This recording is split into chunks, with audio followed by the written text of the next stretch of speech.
تو ہمارے ان کے اندر کیا ہوتی، ایک نیا رشتہ پیدا ہوتا رہتا، جو ہنسی مذاق کرتے رہتے، تو ایسا میل ملاپ ہوتا یا بھائی چارگی کے جذبات ابھرتے بول کے یہاں پہ بتا رہا۔ تو دیکھو یہاں پہ یعنی کہ یہ لیسن کے لکھنے والے کون ہیں، غلام غوث خاں ہیں، ان کا تخلص محسن ہے، اور ادبی حلقوں میں ان کو ڈاکٹر محسن جلگانوی کے نام سے بھی یاد کرتے ہیں۔ تو اس سے پہلے کے بکس میں بھی تھا ان کا نام، تو ایزی سے آپ یاد رکھ سکتے ہیں۔ پیدائش ان کی 15 جون 1939 کو ہوئی، کہاں پہ، جلگاؤ ریاست مہاراشٹرا کے اندر۔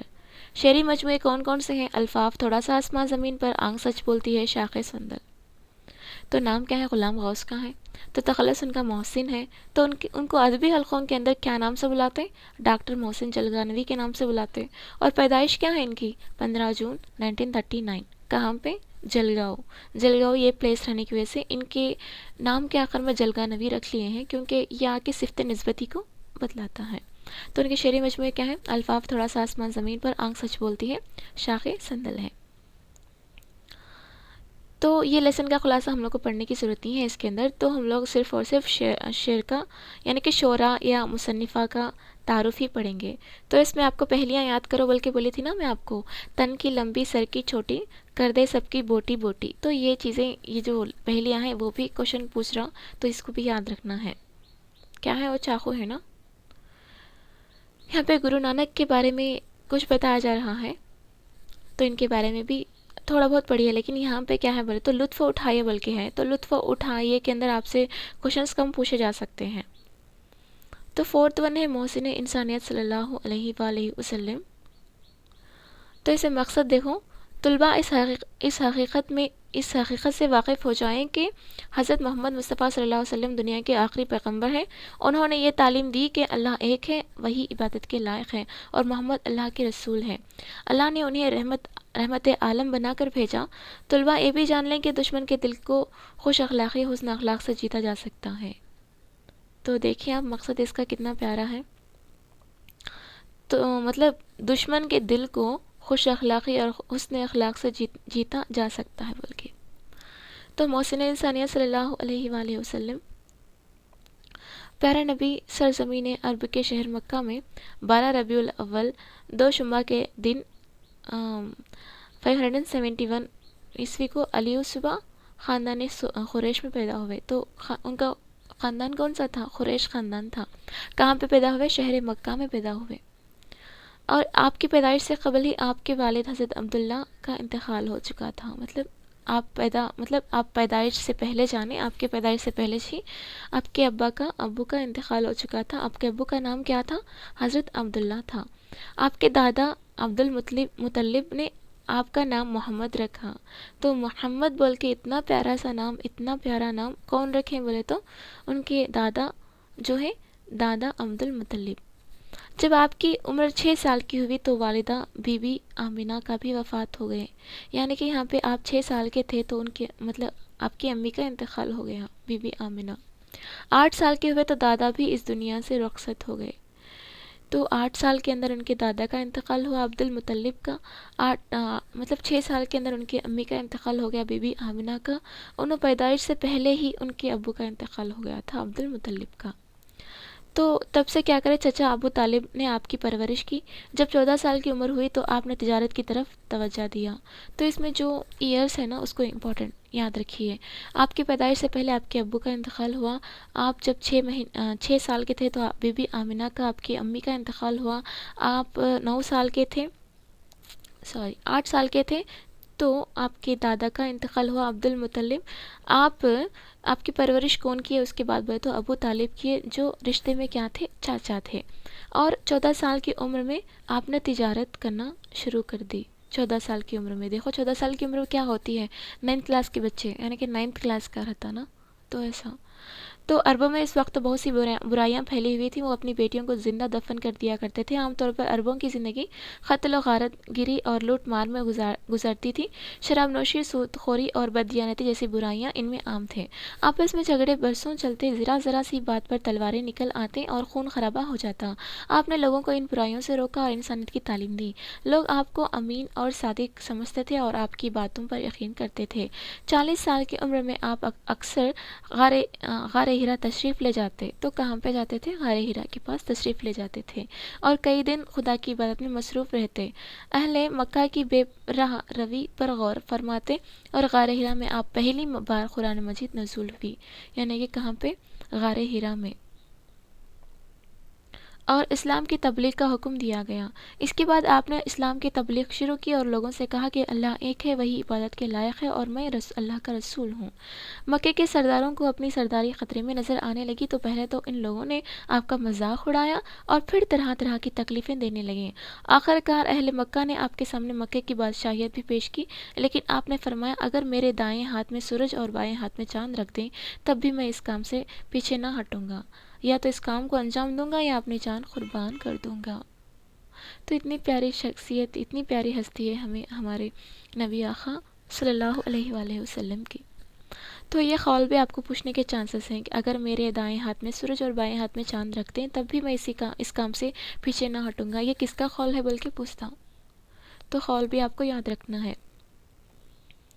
تو ایسا ہم محسن انسانیت صلی اللہ علیہ وسلم کے بارے میں یہاں پہ پڑھے تھے، اور یہاں پہ بھی ہے اور بہت سارا۔ مکے والوں نے آپ کو اسلام کے تبلیغ سے باز رکھنے کے لیے طرح طرح کی دھمکیاں دی، تو بہت زیادہ ظلم و ستم کرتے تھے، اور ان پہ ایک بڑھیا کچرا بھی پھینکا کرتی تھی، اور ایک دن یہ ہوا کہ بڑھیا کچرا نہیں پھینکی تو نبی پاک صلی اللہ علیہ وسلم بڑھیا کی تلاش میں نکلے، ان کے گھر تک گئے، اور جب بیمار تھی تو ان کی شفا کے لیے دعا کرے، تو وہ طریقہ دیکھ کے، ہمارا جو نبی کا طریقہ دیکھ کے بڑھیا بھی کیا کری، مطلب کیا بولتے ہیں، اسلام کو قبول کی ہے۔ تو ایسے بہت سارے واقعات ہیں، اور یہاں پہ دیکھو آپ نے مطلب 622 میں اللہ کے حکم سے مکے کی سرزمین چھوڑ دی اور مدینہ منورہ تشریف لے گئے، جس کو ہم کیا بولتے ہیں؟ ہجرت بولتے نا، یعنی کہ مکے سے مدینہ جانا، یعنی کہ نبی پاک صلی اللہ علیہ وسلم مکہ چھوڑ کر مدینہ جانا، اس کو ہم ہجرت بولتے ہیں۔ ہجرت کے واقعے سے سنہ ہجری کا آغاز ہوا، تو وہاں سے ہی ہم لوگ کو سنہ ہجری بول کے بولتے ہیں۔ اب یہاں پہ سنہ ہجری ہم کیا بولتے ہیں؟ اب فی الحال کتنا سنہ ہجری ہے بولے تو اس کا مطلب یہ ہے کہ ہمارے نبی پاک صلی اللہ علیہ وسلم آ کے مکہ چھوڑ کے مدینہ گئے تھے نا، جب سے آ کے ہمارا ہجری سٹارٹ ہوا ہے، بلکہ 1 2 3 ایسا۔ تو وہاں پہ آ کے ہمارے نبی پاک صلی اللہ علیہ وسلم وہاں پہ ایک مسجد تعمیر کرے، مدینہ منورہ تشریف لے گئے اور وہاں پہ ایک مسجد تعمیر کیے، اس کو ہم مسجد نبوی کے نام سے یاد کرتے ہیں۔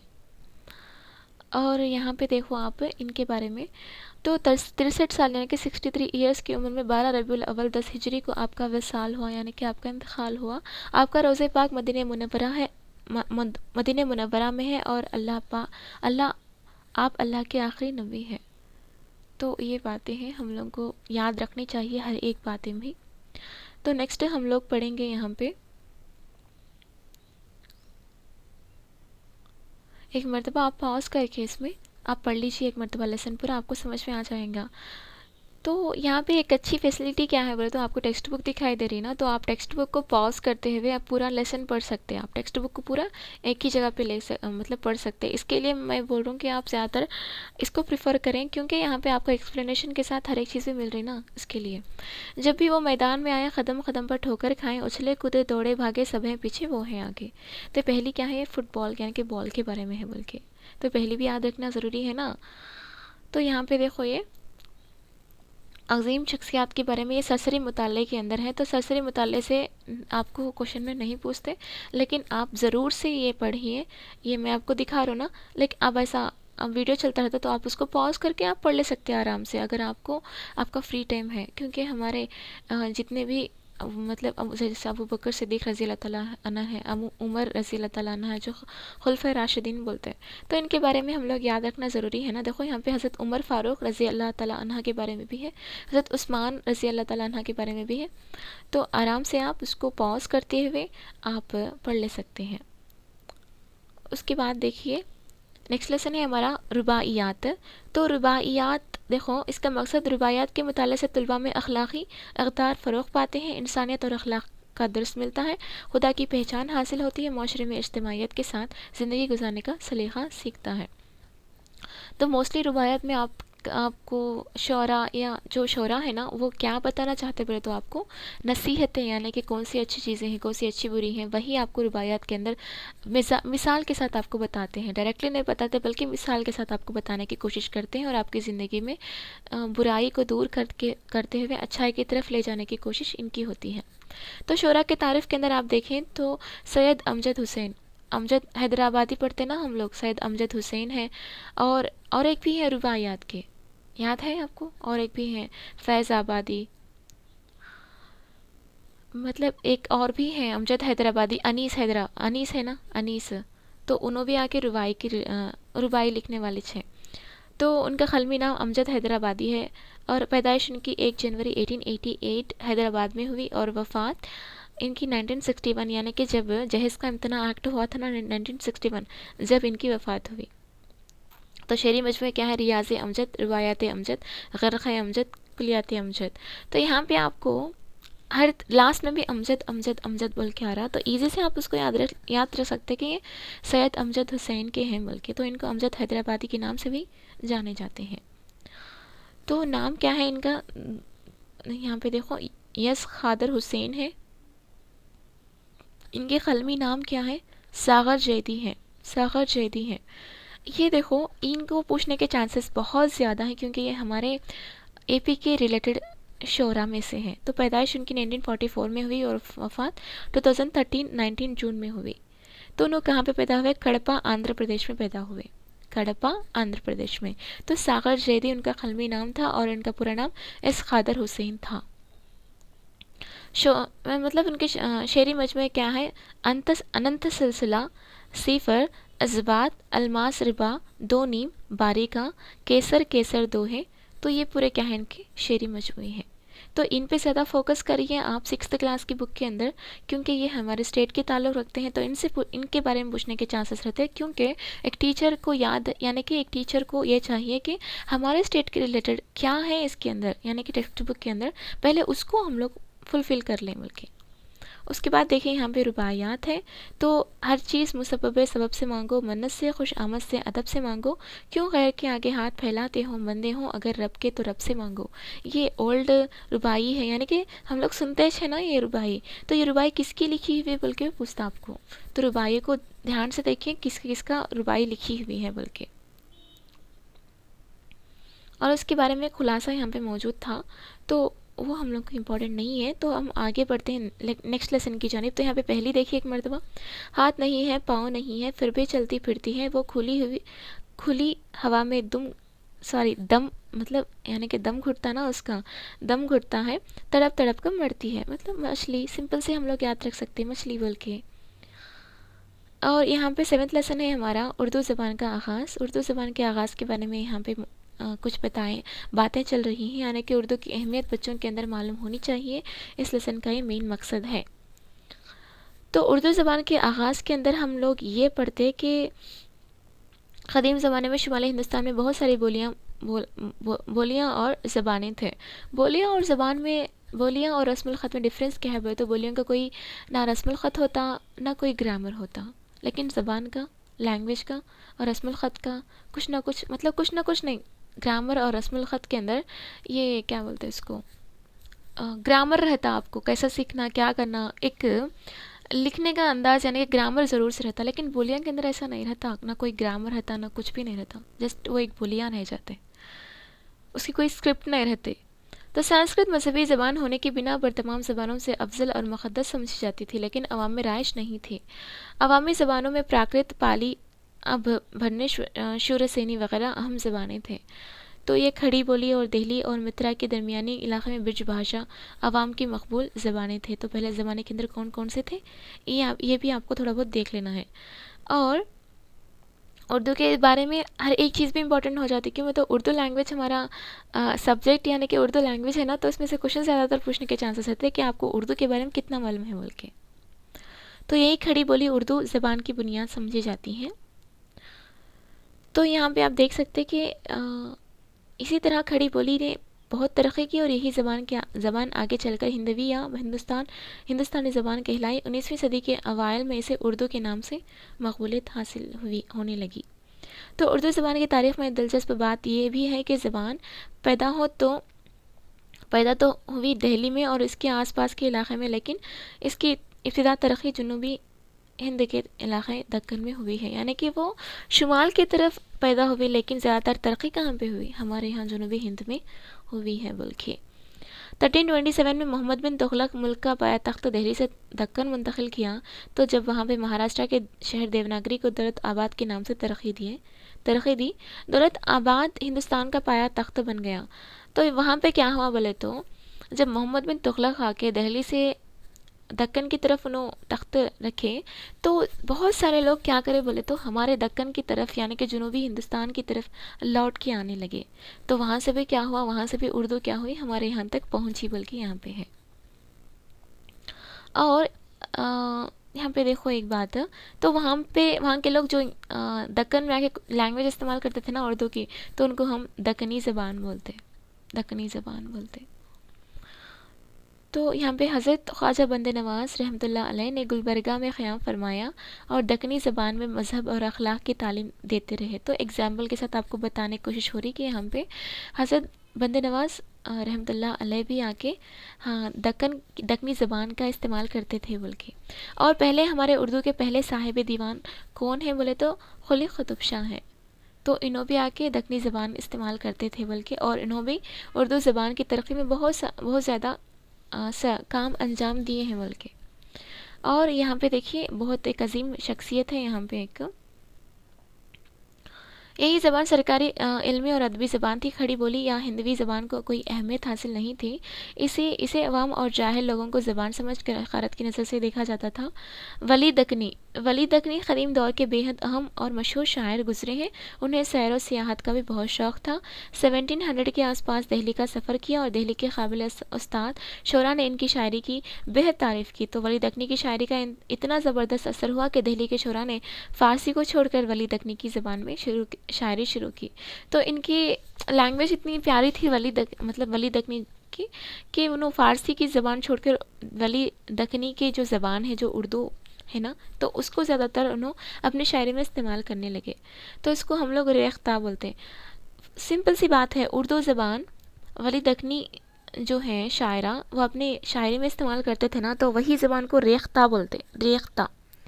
10-20 برس کے دوران پورے شمالی ہند میں یہی زبان شعر و ادب کی زبان بن گئی اور اس زبان نے قابل رشک ترقی کی، جسے آج ہم اردو کہتے ہیں۔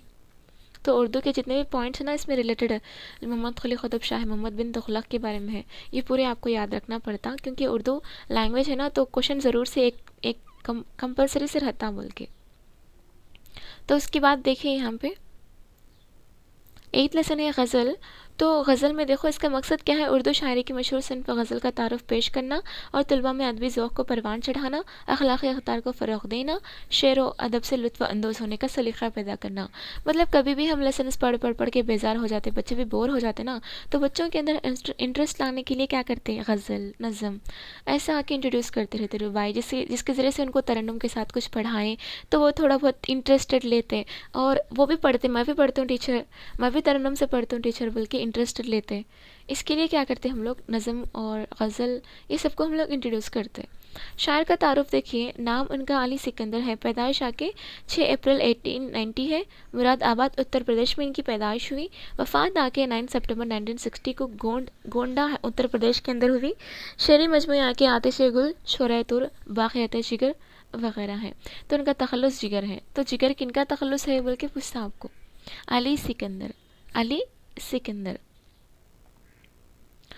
اس کا ہم لوگ شارٹ سے یاد رکھ سکتے، کیسے بولے تو سکندر اعظم جو ہمارے پہلے بہت ہی مشہور حکمران تھے نا یونان کے، تو ان کا جگر بہت ہی کیا تھا، مطلب ان کا جگر بہت سخت یعنی کہ بہت بہادر تھے بول کے یاد رکھتے نا، ان کا جگر میں تو ایسا بھی یاد رکھ سکتے، علی سکندر ان کا جگر بہت بہادر تھا، جس کے ذریعے سے وہ پوری دنیا کو فتح کرنے کی فکر میں تھے بول کے۔ تو ایسا علی سکندر کا تخلص کیا ہے، جگر ہے۔ تو ان کے شعری مجموعے دیکھو، آتش گل، شعلۂ طور، باقیات جگر۔ تو باقیات جگر آپ اسی سے یاد رکھ لے سکتے ہیں، یہاں پہ 2 ہیں، آتش گل اور شعلۂ طور، اس کو آپ یاد رکھنا ہے۔ ایوارڈ دیکھو، ساہتیہ اکیڈمی ایوارڈ ان کو ملا ہے بلکہ۔ اس کے بعد کا لیسن دیکھیے آپ، ہم لوگ گرامر بھی ڈسکس کیے تھے بہت اچھی طریقے سے، وہ ایک مرتبہ جا کے دیکھ لیں آپ۔ ڈاکو کی توبہ یعنی کہ ایک ڈرامہ ہے یہ، تو یہ بھی پوچھتا آپ کو ڈاکو کی توبہ یہ کون سے صنف ہے، کیا نظم ہے، کیا نثر ہے، نظم نثر نہیں، یہ کیا غزل ہے، کیا رباعی ہے، کیا یہ ڈرامہ ہے، کیا یا کوئی افسانہ ہے کیا، ایسے بھی کوشچن آپ کو پوچھتے رہتا۔ تو اس کے اندر ہم لوگ تعارف نہیں ہے، شعراء کا تعارف نہیں ہے اس کے اندر۔ تو نیکسٹ لیسن کی طرف آگے بڑھتے ہیں ہم لوگ۔ تو وادی گنگا میں ایک رات، اب اس کو دیکھتے ہی ہم لوگ بول سکتے ہیں کہ یہ اختر شیرانی جی ہے بول کے، کہ مطلب ہم لوگوں کو پریویس کی بکس میں بھی تھا نا۔ تو نام ان کا محمود داؤد خان اختر ہے، اختر شیرانی ان کا قلمی نام ہوتا، تخلص ان کا کیا ہے، اختر ہے، اور پیدائش 1905، ریاست ٹونگ راجستھان۔ تو 1905 میں کیا ہوا تھا، بنگال کی تقسیم ہوئی تھی۔ تو وفات 1948 یعنی کہ ہندوستان کی آزادی کے 1 سال کے بعد ان کا انتقال ہو گیا، وہ آزادی دیکھ کے انتقال ہو گئے بول کے۔ شعری مجموعے دیکھو، صبح بہار، اخترستان، لالہ طور، طیور آوارہ، نغمہ حرم، پھولوں کے گیت۔ میں بول بول کے آپ کو یہ پورا مجھے بہاٹ آ گیا، صبح بہار، اخترستان، لالہ طور، طیور آوارہ، نغمہ حرم، پھولوں کے گیت۔ ایسے پڑھے تو کیا ہوتا، مطلب پڑھ کے، یعنی کہ زیادہ تر ہم لوگ ریویژن کرنے پہ کیا ہو جاتا، وہ ایسے یاد ہو جاتا کہ ہاں یہ اختر شیرانی کی ہیں بلکہ، کیوں تو یہاں پہ دیکھو اخترستان بلکہ ہے۔ تو ایسا ہم لوگ ان کی پیدائش کو یاد رکھنا ہے، اور ان کی وفات کو اور ان کے شعری مجموعے کو یاد رکھنا ضروری ہو جاتا ہے۔ تو اس کے بعد ہم لوگ دیکھیں گے اس میں ہم واوین کیا ڈسکس کیے تھے، مطلب رموز اوقاف کا ڈسکس کیے تھے اس میں۔ تو ساوتری بائی پھولے کے بارے میں یہاں پہ موجود ہے۔ تو ساوتری بائی پھولے کی پیدائش 3 جنوری 1831 ضلع ستارہ میں ہوئی تھی۔ تو ان کا یہ خاندانی پیشہ تھا۔ تو یہ ان کی پیدائش پونے سے 50 کلومیٹر کی دوری پہ ہوئی تھی ان کے بارے میں۔ تو ان کو 9 سال کی عمر میں جیوتی راؤ پھولے کے ساتھ شادی ہوئی تھی، اور 12 سال کی اس وقت جیوتی راؤ پھولے کی کتنی عمر تھی، 12 سال تھی۔ تو پہلے چھوٹے بچپن کی شادیاں ہوا کرتی تھی نا، تو ایسا ان کی شادی ہو گئی تھی۔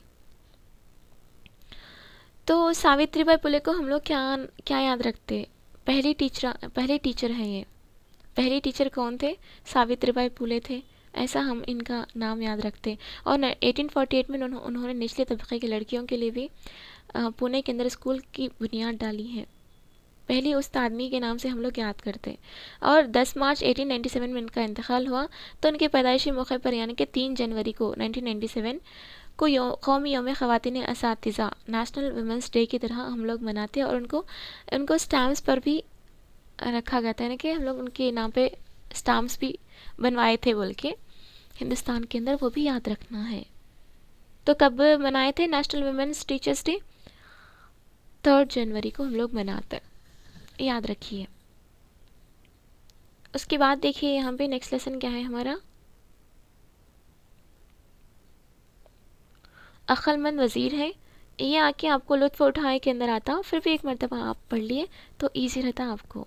دادی اماں ہے، یہ سرسری مطالعہ ہے، تو اس میں سے آپ کو کچھ بھی کوشچنس نہیں آتے، پھر بھی آپ ایک مرتبہ پڑھیے۔ اور اس کے اندر دیکھو کتنے سارے میننگس ہیں، آزمائش، پرکھنا، اتفاق، اچانک، دانائی، ادنا، چھوٹا، اشرفی، سونے کا سکہ، اعتراض، مخالف، نکتہ چینی، امیدوار، خواہش رکھنے والا، انتظام، بندوبست۔ یہ دیکھو میں آپ کو کلیئر سے بتا رہا ہوں، یہ پورے کیا ہیں بولے تو یہ میننگس آپ کو یاد رکھنا پڑتا ساتھ میں، کیونکہ اس میں سے بھی کوشچنس پوچھنے کے چانسز ہیں نا، یہ بھی ٹیکسٹ بک کے اندر ہی ہے۔ تو ایسا اس کو دیکھو، ویڈیو کو پاز کرو اور پڑھنے لگو، ویڈیو کو پاز کرو اور دیکھتے رہو یہاں پہ کون کون سے چیزیں ہیں بول کے۔ کبھی بھی نہیں مطلب وہ کنٹینیو جاتے رہتا، لیکن آپ اس کو سلو رکھ کے پاز کرتے ہوئے پڑھ لیں تو بہت ہی امپورٹنٹ ہے۔ دیکھو یہاں پہ ہر طرح کے بھی کون سے لفظ ہیں، کون سے میننگس ہیں، پورے آپ کو ایک جگہ پہ مل گئے ہیں۔ دیکھو یہاں پہ تو یہ تھا آج کا 6th کلاس کنٹینٹ کے ریلیٹڈ ہے، بہت کم کنٹینٹ تھا، لیکن اس کے اندر آپ کو یاد رکھنے کی چیزیں بہت سارے ہیں۔ تو ان کی وفات، ان کی پیدائش، ان کے شعری مجموعے کیا ہیں، ان کا تخلص کیا ہے، یہ امپورٹنٹ ہوتا۔